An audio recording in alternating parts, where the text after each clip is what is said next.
ఎవరి నోట చూడు సారే కావాలి, సార్కే వేస్తాం, సారే కావాలి, కారే కావాలి, కేసీఆర్ కావాలి అంటున్నారు. ఏ గల్లీకి వెళ్ళినా, మంగళ షాప్కి వెళ్ళినా, మార్కెట్కి వెళ్ళినా, ఆటో డ్రైవర్ని అడిగినా, అయ్యా మాకు 12,000 ఇస్తారని మాకు మోసం చేసిండు, మేము మీకే ఇస్తామయ్యా. మా ఇళ్ళని హైదరాబాద్ కూర్చిండు, మేము మీకే ఇస్తామయ్యా. మా మైనార్టీ సోదరు ఇమాం మౌజంలో తనఖా బంద్ చేసిండు, మేము మీకే ఇస్తామయ్యా. రంజాన్ కు మాకు తోఫా ఇవ్వట్లేదు, మేము మీతోనే ఉంటామయ్యా. కేసీఆర్ గారు చాలా చేసిందయ్యా.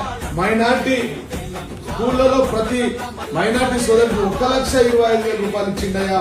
మా బిడ్డలకు మంచి అవకాశాలు ఇచ్చి చదివిపించిందయ్యా. మేమంతా సార్తో ఉంటాం, కారుతో ఉంటాం, కేసీఆర్ తో ఉంటాం. కారు వన్ సైడ్ అయిపోయింది, గెలుపు అయిపోయింది. జూబ్లీస్ లో సీతమ్మది, ఇక మిగిలింది మెజార్టీ ఎక్కేసుకోవాల్సిందని చెప్పి సందర్భంగా తెలియజేస్తుంది. ఈ క్యాంపెయిన్ ని ప్రతినిత్యం ఈ రోజు నుంచి 100 మందితో మొత్తం ఈ యొక్క ఏం తక్కువ చేసిండు కేసీఆర్ మనకనే, ఏం తక్కువ చేసిండు కేసీఆర్ మనకు, ప్రతి పథకాన్ని పంపిండు గడప గడపకు. ఈ ముఖ్యమంత్రి రేవంత్ రెడ్డి మాత్రం కేసీఆర్ పథకాన్ని గడప ముంచితే ఈయన ముంచిండు, ఆయన పంచిండు.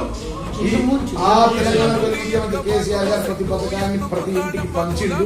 ఈ ముఖ్యమంత్రి రేవంత్ రెడ్డి ప్రతి ఇంటికి ముంచిండు అని చెప్పి ఈ నినాదంతో మేము ప్రజల దగ్గరికి పోతా ఉన్నాం. కాబట్టి ఈ యొక్క వీటిని